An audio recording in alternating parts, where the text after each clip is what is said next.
Shalom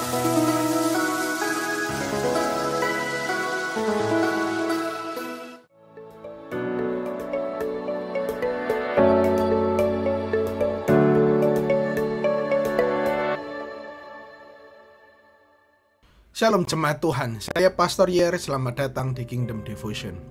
Renungan firman kita hari ini adalah mengenal Allah yang cemburu. Perenungan yang kita ambil dari kitab Nahum 1 ayat yang kedua. Firman Tuhan dikatakan seperti ini. Tuhan itu Allah yang cemburu dan pembalas. Tuhan itu pembalas dan penuh kehangatan amarah.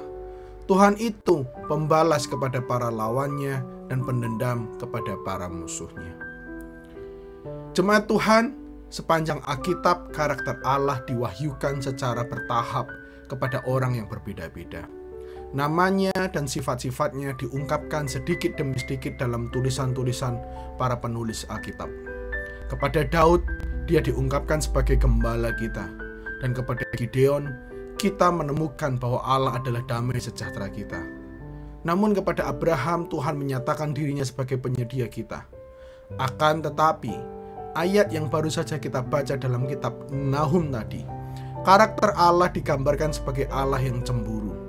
Kecemburuan Allah tidaklah pernah berubah kecemburuan yang penuh dendam, iri hati, atau curiga seperti yang ditunjukkan oleh manusia yang berdosa. Jika kecemburuan yang dimiliki Allah sama dengan kecemburuan manusia berdosa, maka tentu saja kita tidak nyaman untuk berada dekat dengan Allah itu sendiri. Kecemburuan Allah dapat disamakan dengan kecemburuan yang suci dari cinta kasih seorang suami terhadap istrinya yang berharga. Kecemburuan Allah berasal dari konsep loyalitas perjanjian, yang artinya Allah akan marah jika umat yang dikasihinya melanggar perjanjian dengan menyembah Allah lain. Hal ini dikarenakan hubungan antara Allah dengan umatnya adalah perjanjian yang setia dan saling setia satu sama lain.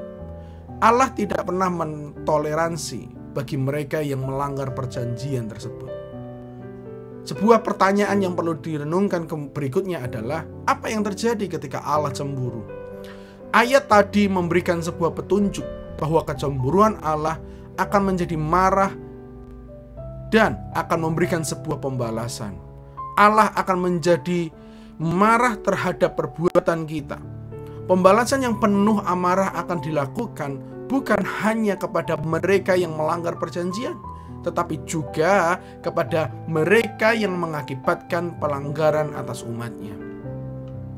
Namun satu hal yang perlu dipahami dari sudut pandang yang lain mengenai kecemburuan Allah. Kecemburuan Allah bukan tanpa alasan dan tanpa tujuan. Alasan dan tujuan mendasar daripada kecemburuan Allah yaitu melindungi dan membela umatnya. Allah tidak tega melihat umatnya jauh daripadanya, yang mengakibatkan sebuah perpisahan dan hukuman maut yang menyengsarakan umatnya. Maka dari itu, kecemburuan Allah adalah usaha Allah untuk melindungi kehormatannya dan melindungi keselamatan umatnya.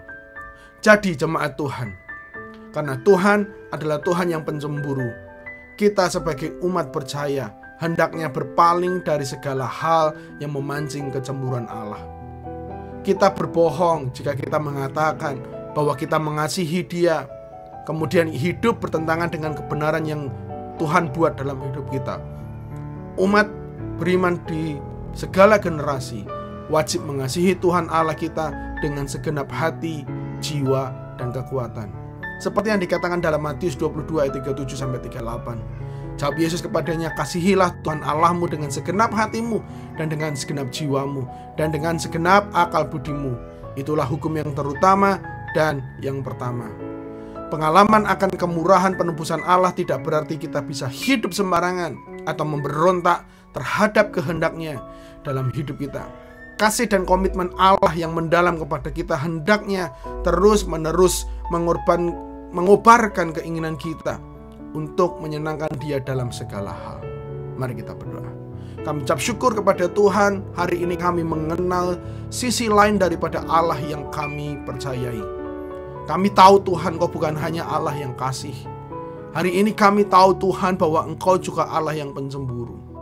Maka Tuhan, hari ini kami mau berkomitmen bersama-sama untuk mengasihi Engkau sepenuhnya, untuk memegang hubungan kami semakin erat dengan Engkau, sehingga kami akan terus menikmati persekutuan yang dalam bersama dengan Engkau. Ampuni jika selama ini kami lari, ampuni jika selama ini kami hidup dengan diri kami sendiri, ampuni jika selama ini kami berjalan berdasarkan hikmat-hikmat manusia atau hikmat-hikmat tertentu yang bukan berasal dari Allah. Tapi biarlah mulai hari ini kami mau berjalan di bawah hikmat Allah. Dalam nama Yesus, amin. Jemaat Tuhan, karena Tuhan adalah Tuhan yang cemburu, maka mari kita setia menjaga kedekatan kita dengan Tuhan. Tuhan Yesus memberkati dan sampai jumpa minggu depan.